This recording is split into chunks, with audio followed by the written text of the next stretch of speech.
This presentation is delivered by the Stanford Center for Professional Development.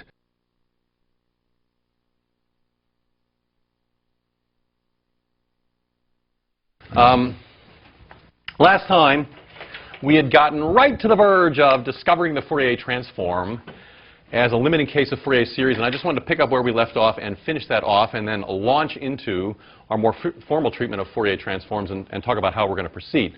So we are about to get the Fourier transform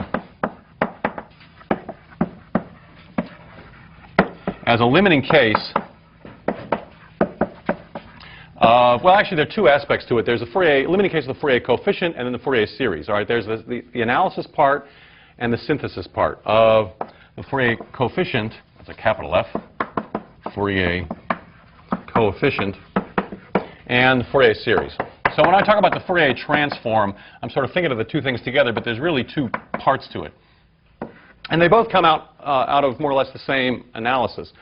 All right, so let me remind you what the setup was and what I mean by a limiting case. By a limiting case, I mean a non-periodic phenomena I want to model as a periodic phenomena as the period tends to infinity. All right, and I took a special case of this, or just as a case for illustration. So that is, I suppose I have some function which dies off eventually, so it's 0 outside some interval. Now that's ultimately we're going to drop that restriction. I'm just taking this as a case to sort of model what the situation should look like. So I'm going to take the case, and this was a setup from last time. So take a case that looks like this. You have some function that's f of t, which is 0 outside some interval. I'm drawing it like it's positive, but it can be very general. All right, but the fact is that it dies off at some point. And then I periodize it. So you can imagine this is a very big interval to begin with, but finite. And then I periodize it. I take an even bigger number, capital T, and I look at it from, say, minus t over 2 to t over 2. That's supposed to represent one complete period. And then I periodize this function, so the pattern repeats. All right? So periodize to make periodic of period t. So think of t as big. And eventually we think of t as going off to infinity. All right, so I won't draw the picture, but again, the idea is I just take the same pattern and repeat it over and over again. All right, then, you can write down the formula for the Fourier coefficient, and you can write down the formula for the Fourier series. So what does the series look like? The Fourier coefficient looks like this. Ck is 1 over t times the integral from minus t over 2. Instead of integrating from 0 to t, I integrate over any period. So I take the period from minus t over 2 to t over 2. And then the formula is e to the minus 2 pi I k over t. T, that's how I wrote it last time, f of t dt.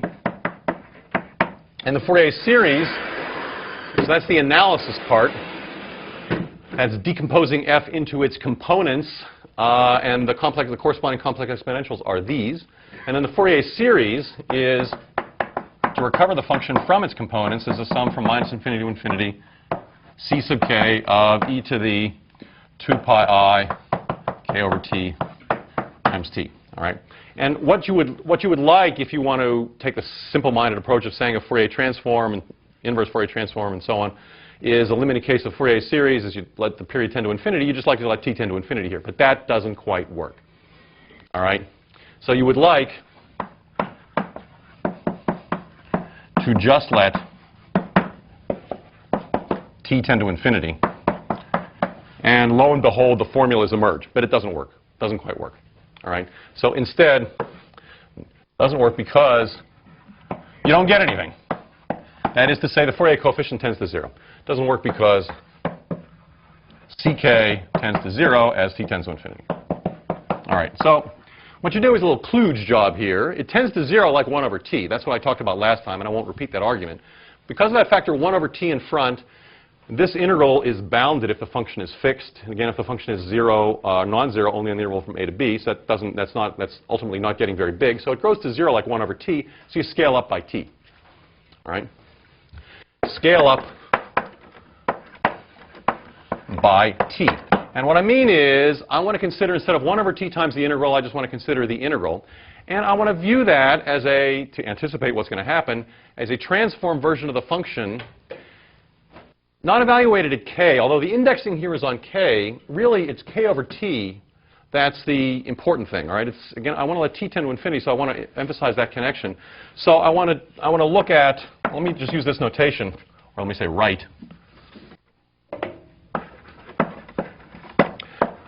F of f at k over t. All right, so that's a new notation. That's something I'm introducing to indicate this sort of scaled integral as the integral from minus t over 2 to t over 2 of e to the minus 2 pi I k over t times t f of t dt. And then the Fourier series here has to incorporate that 1 over t again, because that does come into the coefficient. So the Fourier series looks like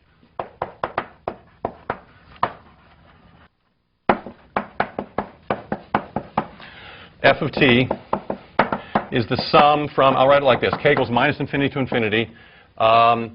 This transformed, this coefficient, k over t, times the complex exponential e to the 2 pi I k over t times t times this factor 1 over t. This factor 1 over t is coming in there again because that occurs in the definition of the Fourier coefficient, and I have to have that in there. I mean, the Fourier series is in terms of the Fourier coefficient. The 1 over t is in there.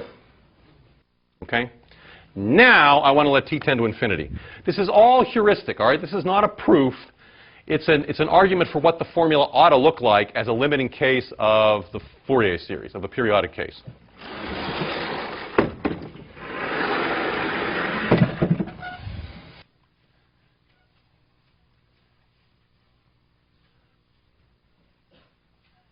All right, so now let t tend to infinity. And you have to make an argument what the formula should look like. All right, and I said this last time, and I want to say it again. The idea is that as t tends to infinity, these numbers, k over t, of course, for a fixed k, that's tending to 0. But the idea is that k is also going from minus infinity to infinity. And what's happening here is that if you think of k over t as a discrete variable, it is getting it's approaching a continuous variable. All right? The spacing is getting closer and closer together. They're spaced 1 over capital T apart. 1 over t, 2 over t, 3 over t, 4 over t. And as t is tending to infinity, they're getting spaced closer and closer together. So the discrete variable is approaching, for all to see, a continuous variable, which I'll denote by S. All right? So the discrete variable, that's not a technical term, all right? I'm just reasoning again heuristically here. Tends to, or placed by, in the limit, a continuous variable, S. And S is going to range from minus infinity to infinity. All right?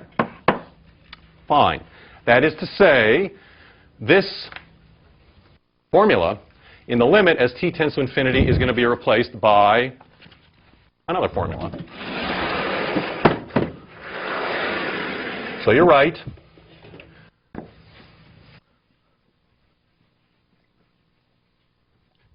F of s as the integral from minus infinity to infinity, e to the minus 2 pi I st, so k over t, again, is being replaced by the continuous variable s, f of t dt. But don't stop there. Also look what happens to the Fourier series as capital T tends to infinity. And for the Fourier series, which is here, you have to recognize this as a sum approximating an integral. All right? This is the function evaluated at the variables k over t here, and as t is tending to infinity, these are approaching a continuous variable. The 1 over t here is like the delta f, you know, that comes in writing an approximating sum to an integral. So as t tends to infinity,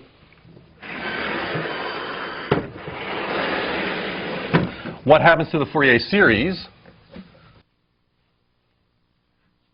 It is replaced by an integral.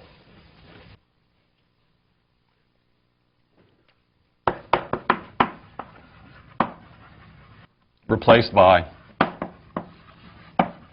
the integral from replaced by this formula. Replaced by f of t is the integral from minus infinity to infinity, e to the plus 2 pi I, I'll write it like this, I'll keep the same order of the terms. The Fourier transform of f, or this thing which I'm going to now call the Fourier transform in just a second. F of the Fourier transform of f at s, e to the 2 pi I s t ds. Okay? Now, I feel like, the clouds ought to open up at this point because something really very momentous has happened here, if only by analogy. All right, if only by a heuristic argument saying you want to view a non-periodic phenomena as a limiting case of a periodic phenomena, this is one way of doing that that leads to something that I'm going to spend the rest of the quarter convincing you is a good thing. All right, so let me say a little bit more here. Again, this little journey here has been a way of making the transition from a case that we studied to a case that we haven't studied. The final step in the process is to declare victory. That is to say, and this is what happens in mathematics all the time, and this is what makes it very frustrating often for people when they're reading a mathematics book to try to figure out what the hell is going on and where the hell do these formulas come from and so on and so on. You sort of erase all paths of discovery and you just declare, what do you know? I'm going to give the following definition. How about that? And that's exactly what happens. So that's what we do now. We sort of declare victory. Right? I didn't want you to miss the steps in between. All right, there they are. Let me write it over here. This will be our victory blackboard over here. I didn't want you to miss the steps in between because I actually view a very important part of this course is not just going over formulas and facts, but in trying to give you a certain feeling for how the mathematics develops in the context of these problems, all right? Because if you sort of get used to thinking that way, it'll give you much greater power over the problems that you're likely to confront out there, where you really have to apply mathematics using your own head, using your own thoughts. All right, so what I'm describing to you is just the sort of process that you go through that ultimately results in a definition. All right, it ultimately results in the definition, but the steps along the way are often hidden, and I wanted not to hide them.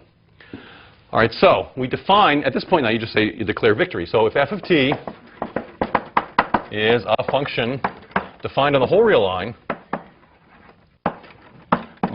from minus infinity less than t less than infinity, you define its Fourier transform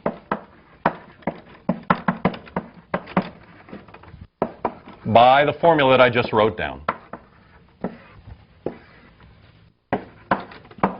The Fourier transform at S is this integral, minus infinity to infinity, e to the minus 2 pi I s t f of t dt. All right? So here, S also is a real variable going from minus infinity to infinity, but the Fourier transform itself is complex value because I'm integrating a function against a complex exponential here. I didn't say whether or not f had to be real or complex. As a matter of fact, in general, I don't want to make that I want to allow either case. All right, so f can be complex in many applications. Of course, f is a real signal, and that's fine. But it makes sense, as far as the definition goes, to allow f to be either real or complex. So I won't say anything more about that.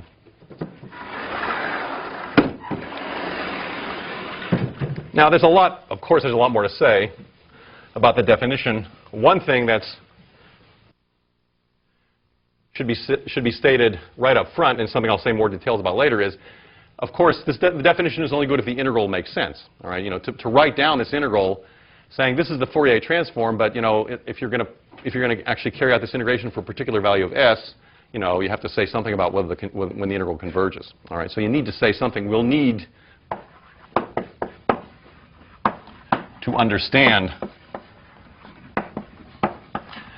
the convergence of the integral. Just like we needed to understand the convergence of the Fourier series, at least to a certain extent, we also need to understand the convergence of the integral that defines the Fourier transform. All right, and that's an issue.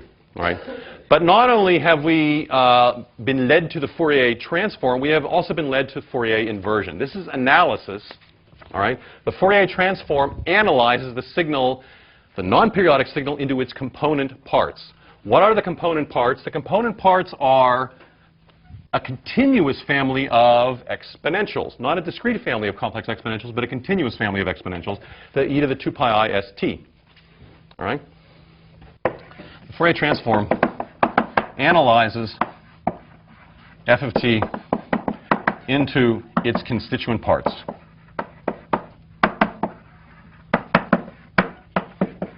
But now we also have Fourier inversion. Fourier inversion says that we can synthesize the function from its constituent parts.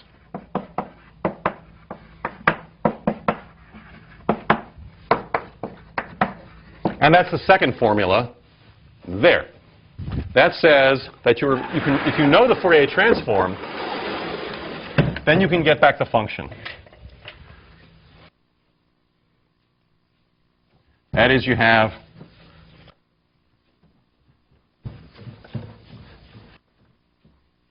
f of t, the signal, equals the integral from minus infinity to infinity of, let me write it like this, e to the 2 pi I s t, the Fourier transform at s ds. You often think of t as the time variable, and you think of s as the frequency variable, and you think of the function defined in the time domain and the Fourier transform defined in the frequency domain. You can think about it that way, but you don't always think about it that way, and I'll come back to that as well. All right, so you think of generally f of t in the time domain, the Fourier transform of s in the frequency domain. That is to say, you think of t as a time variable, you think of s as a frequency variable. That's fine, but don't be wedded to that so completely that you're not willing to change your perspective. All right, the Fourier transform is a very flexible tool. It comes up in a lot of different contexts. T is not always time, S is not always frequency, and you do yourself no favor if you force yourself into thinking only in those terms. All right, it's good for many applications, but not for all applications. You will hear me say a lot, you will hear me rant, you know, about notation and the sort of conventions and things like that, because this subject is fraught with difficulties as far as notation goes, as far as interpretation goes. Part of that is just because of the richness of it.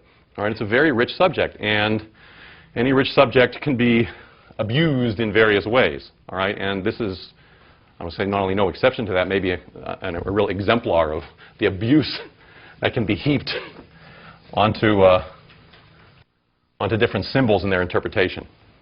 Okay, now I could summarize what I just said actually into what I consider a major secret of the universe, perhaps the most major secret of the universe that you will ever learn in your lives, certainly in this class, is that every signal has a spectrum. You call S in the frequency domain, or you call the values of the Fourier transform the spectrum. All right? And that's a term I'm sure you're familiar with. So if I can summarize this as essentially to be this major secret of the universe,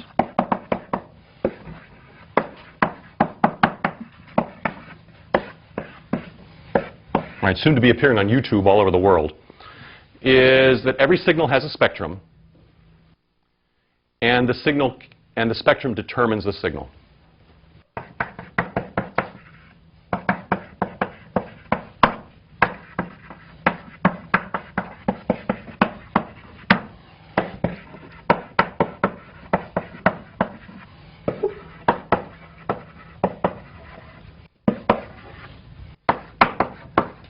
All right.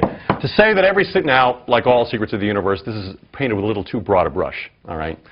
To say that every signal has a spectrum means that you can take a Fourier transform. But of course, there are issues there. Does the integral really converge, and so on. All right. To say the spectrum determines a signal means that you can always invert it like this. That means, in particular, that this integral always exists. All right. And there are also issues associated with that. But never mind that. Let's just concentrate on the majesty and really the enormous applicability and truth of this statement. All right. For most cases, and for the cases that you're certainly interested in, this or some version of this is true and can be a guide to happiness. Okay. The Fourier transform, the analysis and synthesis of a function are two ways of seeing the same thing. You can look at the function in the frequency domain, you can look at it in terms of its Fourier transform, or you can look at it in the time domain. You can recover it from its spectrum. All right, the two different representations of the same thing. And if you have two different representations of the same thing, you have tremendous power over it. All right? They're equivalent. Knowledge of one is equivalent to knowledge of the other. You will not get anything more profound, I think, in any class anywhere, anything. How about that? It's a way to start the weekend off. All right, now, let me introduce one other bit of notation now, so I'll have a chance to use it, although I'm not going to make much more use of it today. We'll certainly make a lot more use of it later. And that has to do with this sort of inversion formula here. That is, it pays to introduce a separate operator along with a Fourier transform, namely the inverse Fourier transform, which is defined in a very similar way, except for a change of sign. So it's useful. So again, the Fourier transform of f at s is equal to the integral from minus infinity to infinity of e to the minus 2 pi I s t f of t dt. All right? That's sometimes called the forward Fourier transform. Again, well, one thing at a time. Then it's also useful to introduce the so-called inverse Fourier transform, and let me call the function g as the integral from minus infinity to infinity of e to the plus 2 pi I s t, say g of s ds. All right. Now be careful about how the variable, and then this result, the fact that you can recover a function from its Fourier transform, asserts that this really is the inverse operator of this. All right. So Fourier inversion says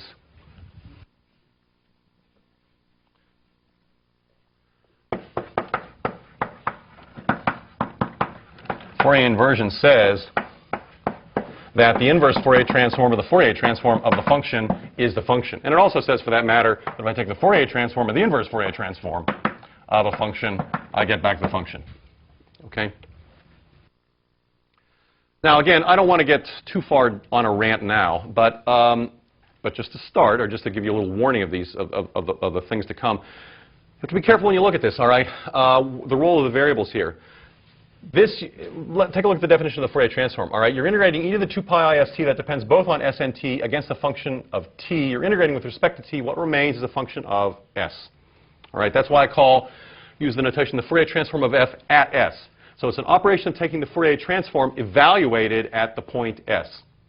All right, the operation is carrying out this integration, but in order to write that down, you have to evaluate it at a point. So you're evaluating at a point s, it's given by this formula. Likewise, for the inverse Fourier transform, I'm integrating e to the 2 pi I s t, that's a function of two variables, s and t. If I integrate against a function of s, what remains is a function of t. It's the inverse Fourier operation. Carry out the integration, I have to evaluate it at a point, and the variable to use here is t because I'm integrating with a function of s and t against a function of s, integrating with respect to s. All right? So note two values here, actually. All right, notice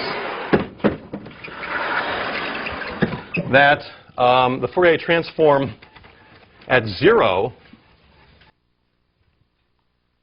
so there's the operation of taking the Fourier transform, and then there's the operation, so to speak, of evaluating at a point. So the Fourier transform of f at 0 is the integral from minus infinity to infinity, e to the minus 2 pi I 0 times t, f of t dt. I plug in s equals 0 into the formula. And so that's just the integral from, that's the average value of the function, or at least what you consider the average value of the function, f of t dt. There's no, you don't divide by the length of the interval because the interval is infinite. All right, but it's the integral of the function, it's the area under the curve, if you want to think of it that way. All right? So the zeroth Fourier, the value of the Fourier transform at 0 is the integral of the function. This is analogous to the zeroth Fourier coefficient being the average value of the function, the integral over one period. Here I don't have a period. And likewise, by the same token, the inverse Fourier transform of a function at 0,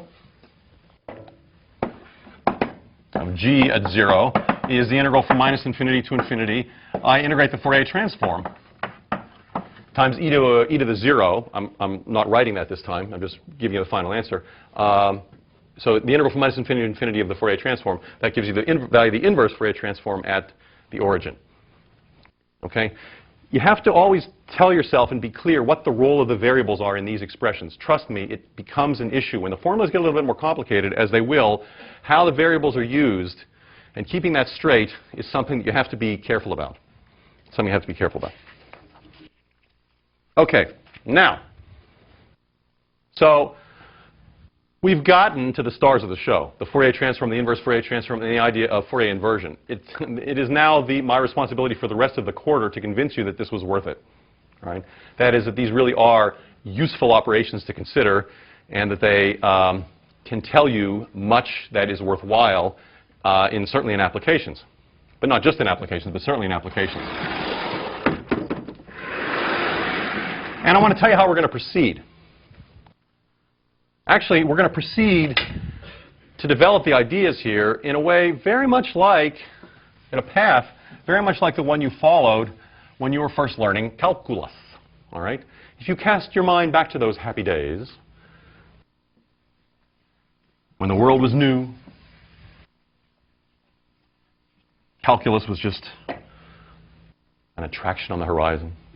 When you were learning calculus, the path you followed, we learned about derivatives and integrals, all right? The two basic operations of calculus. And the way you did it was you learned specific formulas, like derivatives of exponentials, derivatives of polynomials, derivatives of trig functions, and integrals of corresponding integrals. And then you learn general properties. You learn how to differentiate. You learn the product rule, the chain rule, integration by parts. So you learn specific formulas that are going to come up often enough that you want to know how to differentiate a specific function. But functions come up in combinations, products, quotients, compositions. So you had to learn also general rules for taking derivatives. You had to learn the product rule, the chain rule, and so on. And then, of course, you learn the applications of derivatives and integrals. All right? Now, also, in connection with the Fourier transform, let me call your attention to a problem or to a challenge you face in calculus. The integral is a very rich operation. I'll come back to this. I'll say this again later. But when you first learn about the integral, you learn a certain interpretation of the integral. You learn usually as some sort of motivating problem, like the integral is the area under the curve, or you recover the total change in the function from its rate of change, or so on. But the integral is a very rich concept, and you do yourself no favor by clinging to one particular interpretation of the integral in all cases, because maybe that interpretation won't really be a guide or won't really apply. Well, again, as I was just saying a minute ago, that's a similar sort of thing with the Fourier transform and the inverse Fourier transform. It has certain interpretations. The variables often have certain interpretations, time or frequency, but you do yourself no favor if you cling to those particular interpretations and try to impose them where they don't necessarily belong. However, we're going to follow a similar path to the one in, or not however, but analogously, we're going to follow a similar sort of path when we develop properties of the Fourier transform. That is, we're going to need to develop specific transforms of specific signals, the kind of signal society needs, all right, the society runs on. And then we're going to develop general properties of the Fourier transform. That is, what to do when signals are combined in certain ways. Actually, in the way they're combined is in many cases, a richer set of operations than the ordinary functions that you work with in calculus, the ordinary rules of calculus. And then, of course, we're going to talk about a lot of applications of these ideas. And it's very similar in the past somehow to the way that you studied calculus. And I say that again because I hope it gives you a way of sort of organizing your own study of it. All right? Realize at each stage, here I'm learning a specific formula, here I'm learning a general formula, and so on. And it'll help. And here I'm learning an application, and this is the interpretation in this case, this is the interpretation in that case. It'll help you, I hope, sort of organize it in your head how the subject is evolving. Okay? All right, so let's start on that path. And let's look at a few examples, basic examples. That is of calculations with a Fourier transform. Now, I'm only going to do a few of these because unlike calculus, when you first learned calculus, your teacher, I hope, showed you how to do a lot of calculations in a lot of specific cases because all was new, all right? I'm not going to do that now. I'm going to do a few specific calculations to show you the kind of techniques that always come in or often come in. But you can read the derivations, you can do the derivations. There's no new techniques involved there. All right? The techniques are integration, either integration by substitution, integration by parts, direct integration, whatever. That's not new. What's new are the specific formulas that come up, and that's something, again, that I am going to leave to you to read, derive, learn, memorize, whatever. All right? I want to spend a little bit more time on developing some of the general properties because there are some new things. There are some interesting things that you haven't seen before or haven't seen other than in this context. All right, so the first example, I want to take the very simplest one that we've seen actually, you've seen in some homework problems, and we saw actually even in the context of Fourier series. That's the function that models a signal that's on again and off again, or in this case, since I'm not looking at the periodic version, it's just either on or off. And that is the so-called rectangle function. Pi of x, this is the notation I'm going to use. This, I think, was advocated by Bracewell, and it's not bad. I'll explain. I'll call it variable t. Why not? I'll explain why I use this notation in just a second. It is 1 if absolute value of t is less than 1, and it is 0 if absolute value of t is greater than or equal to 1. So its graph, so it's defined for all values of t.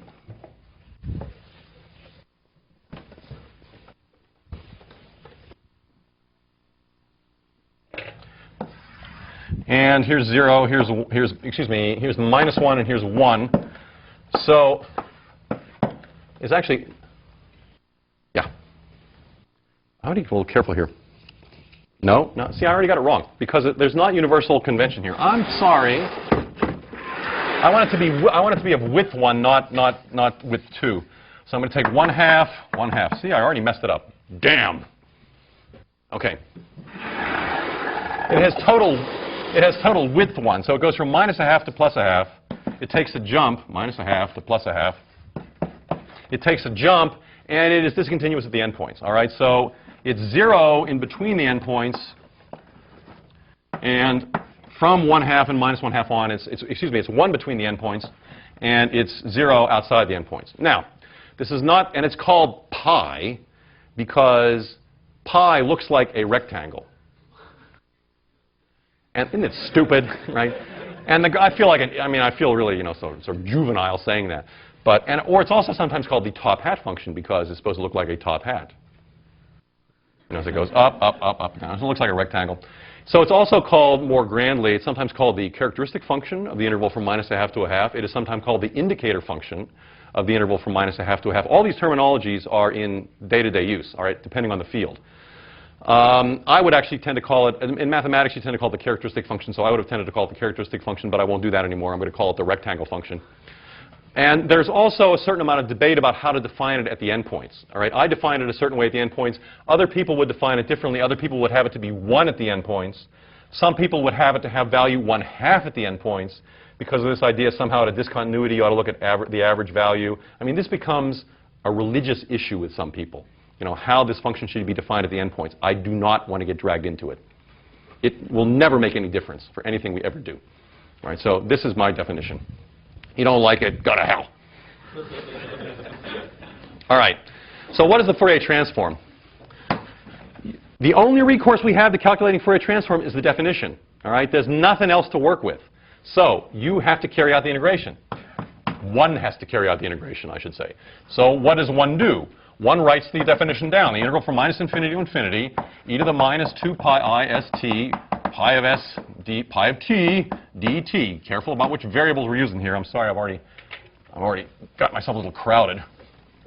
So the integral, once again, the integral from -∞ to infinity, e to the -2 pi I st pi of t dt. Okay? All right, now, pi of t is only non-zero from -1/2 to 1/2. So the only thing that remains here in the integral, it's not an infinite integral. It becomes a finite integral because the function is 0 outside that interval. So it's the interval from -1/2 to 1/2, e to the -2 pi I st dt. You integrate that like you integrate any exponential. The fact there are complex numbers in there does not matter. All right, the carrying out the integration is the same as ordinary integration in calculus. So that is -1/2 pi I s. You're integrating with respect to t. All right, so you're regarding s essentially as a constant as far as the integration is concerned. So it's -1/2 pi I s, e to the -2 pi I st, evaluated between t equals -1/2 and t equals +1/2. All right, that's the only thing you can do. You have no recourse here other than to use the definition. So let's do it quickly.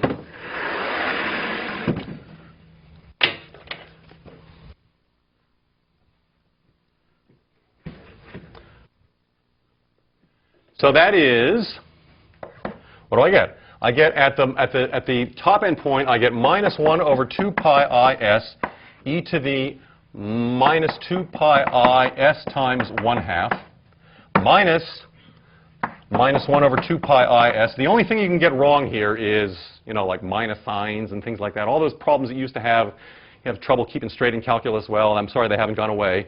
The same sort of issues are there. -1/2 pi I s e to the -2 pi I s minus 1/2 So that's minus 1 over 2 pi is e to the minus pi is. Minus a minus gives me a plus 1 over 2 pi is. E to the minus minus gives me plus pi is. Or, if you will allow me to write that differently, that is 1 over pi s, 1 over 2i, well, I'll write it like this, e to the pi is minus e to the minus pi is divided by 2i. And I write it like that because you have to start to recognize how to manipulate these complex exponentials to bring in, when called for, the ordinary trig function, sines and cosines. And e to the pi is minus e to the minus pi is over 2i is the sine of pi s. So this is the sine of pi s divided by pi s, and that's the formula for the Fourier transform, period. Okay? This is the most basic example, and actually, as simple as it is, it's actually one of the most important examples. It's one of the ones that comes up most often in applications. So I'll write it down. The Fourier transform of pi, the rectangle function, is the sine of pi s divided by pi s. And this function comes up so often in applications, it is given a special name. It is called the sinc function. So by definition, the sinc function of s is sine of pi s divided by pi s. Now, that's a function actually, I'm sure any electrical engineer has seen this function. Every electrical engineer, in fact, sees this function in their dreams. You also saw this function in calculus. Let me do it over here. Because it's an example of sine of x over x, a famous limit. You know, what happens is x tends to 0. The limit of sine of x over x as x tends to 0 is 1. And the limit is s tends to 0 of sine of pi s over pi s is 1. So this function is actually quite nice. This function is continuous and even smooth. And the graph looks something like this.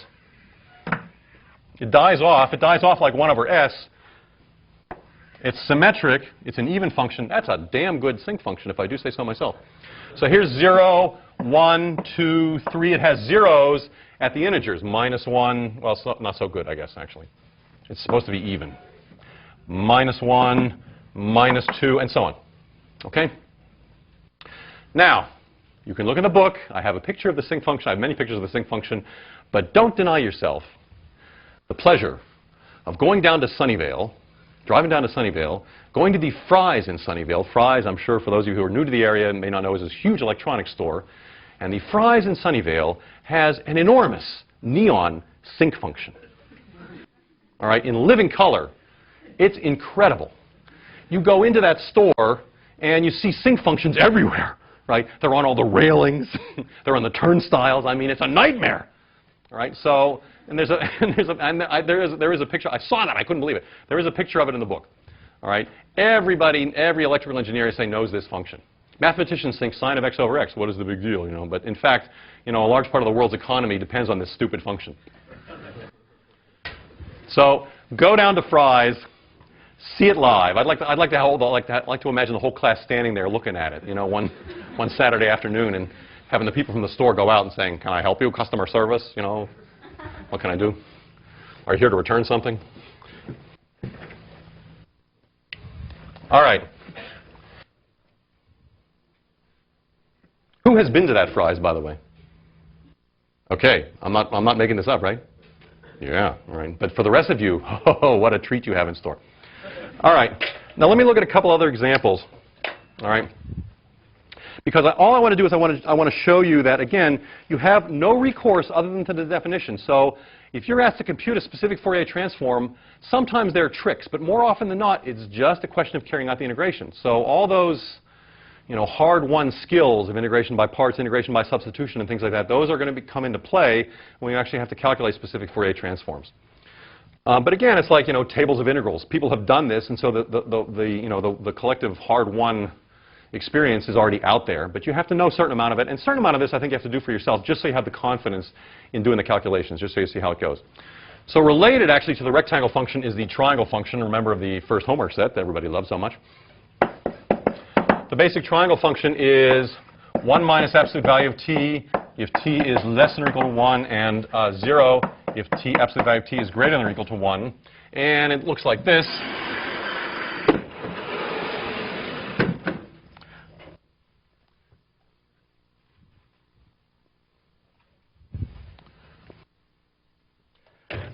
The graph looks like this, called a triangle function because the graph looks like a triangle. It goes up, it's 0 outside the interval from -1 to 1, and then it goes up with slope 1 up to a height of 1. Okay, nothing to it. It's a very simple function. But it's a very important function in itself. What about its Fourier transform? So the Fourier transform of the triangle function evaluated at S is, again, the integral from -infinity to infinity of e to the minus 2 pi I st lambda of t dt. Don't skip this step, all right? Write that down so you realize what you have to write next.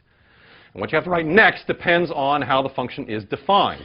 The function is 0 outside the interval from -1 to 1, so it's only the interval from -1 to 1 that you have to worry about, but the function comes in two pieces. It has a different formula on the interval from -1 to 0 and on the interval from 0 to 1. And they have to be treated separately. So this is the integral from -1 to 0 of e to the minus 2 pi I st. And on the interval from -1 to 0, what's 1 minus absolute value of t? T is negative there, so it's 1 plus t dt. And then on the interval from 0 to 1 is e to the minus 2 pi I st times the formula for the triangle function on that interval, which is just 1 minus t. You cannot avoid this. All right, you cannot combine these integrals. I suppose you could do a little bit, you know, but basically you cannot combine these integrals. You have to do the integrals separately. So how do you do them? Well, I'm not going to carry it out in detail, but I want to say just enough so you get a feeling for the kind of calculations that you have to do. Similar to the actually calculations you did when you were calculating Fourier coefficients. There are only a few techniques that are in play here. All right, and in this case, the technique is integration by parts. All right, that's what that comes up. So let me remind you of the formula for integration by parts. The integral from a to b of u dv, this is everybody's favorite, is uv. What you sometimes don't remember is what integration by parts looks like for definite integrals. So the integral of u dv is uv evaluated between a and b minus the integral from a to b of v du. And we all know what that means. What that means is that in your integrand, in your original integral, you have to identify what the u part is and what the dv part is. And I'm not here to teach you calculus, but that's what you have to do. All right? So what do you do in this case? So let's just look at the first integral, and we'll wrap it up. So let's look at the integral from -1 to 0 of 1 plus t times e to the minus 2 pi I st dt. So looking at this, you have to decide. You have to look deep in your soul and decide what is u, what is dv, and what are the consequences of that. All right? Well, let me tell you. All right? U, in this case, you take to be 1 plus t, and dv, you take to be e to the minus 2 pi I st dt. All right? You do that because you look ahead. You are no fool. And if you take u equals 1 plus t, it's going to simplify things on the other part of the integral because then du is just going to be dt. du is dt. And then if dv is equal to e to the minus 2 pi I st, v is equal to, you integrate with respect to t, that means you're regarding s as a constant, so it's minus 1 over 2 pi I s e to the minus 2 pi I st. All right? I love to integrate. I spent a lot of weekends home alone, you know, just integrating.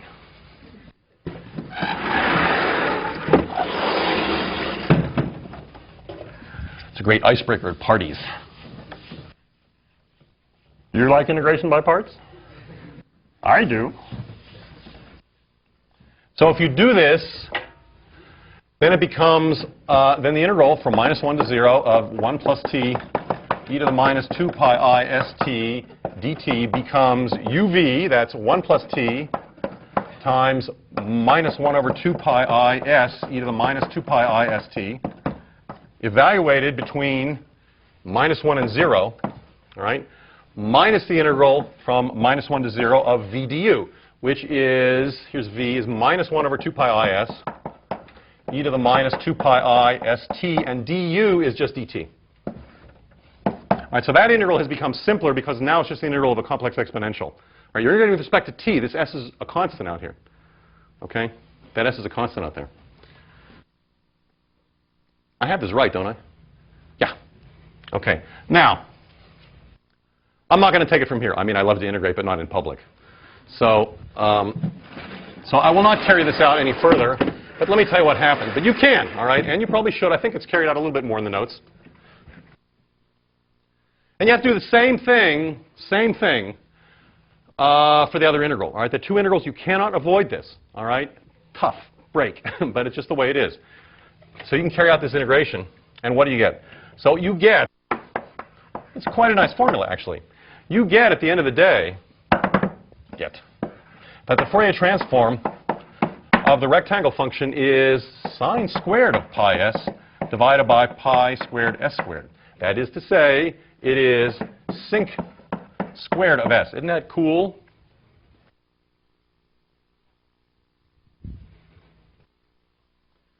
The Fourier transform of the triangle function is sinc squared. Now, in fact, so once again, the Fourier transform of the triangle function of s is sinc squared s. All right, now that's, I mean, you know, it's sort of fun, if you like that sort of thing, to see that emerging from this picture, but I'm not going to do that. All right, I'm not going to do that. I'm not going to carry it out. In fact, we will, next week, actually see a different reason why this is true. I mean, it's actually not a shock. There's a deeper reason why this is true having to do with convolution. But that's a little bit in the future. It's just that it can be done just by straight calculation, by no more than that. And again, for many Fourier transforms, for many basic functions that you need to know, that you'll work with, that you need to know the answers for, you have no recourse other than to carry out the integration to actually do it. All right? And again, I mean, you should do a certain amount of that. I mean, this is one of these things where it's good for you to do, but it's true, just so you keep your facilities up. Because, you know, there are going to be times when you have to do that. All right? No numerical work. MATLAB won't do it for you. You know, you won't be able to find it in a particular table. You have to carry it out. And again, the techniques are not beyond what you've already done. They typically involve either integration by substitution, integration by parts, something like that. That's all that's involved here. And carrying out integrating the complex exponentials is the same, involves the same sort of steps, same sort of techniques as you learned in the real case when you're just learning ordinary calculus. All right? All right, we'll wrap it up there. And then on Monday, I'm going to pick up again with a couple more examples and then also develop the general properties of the Fourier transform as we go on our path. Thank you all. Have a good weekend.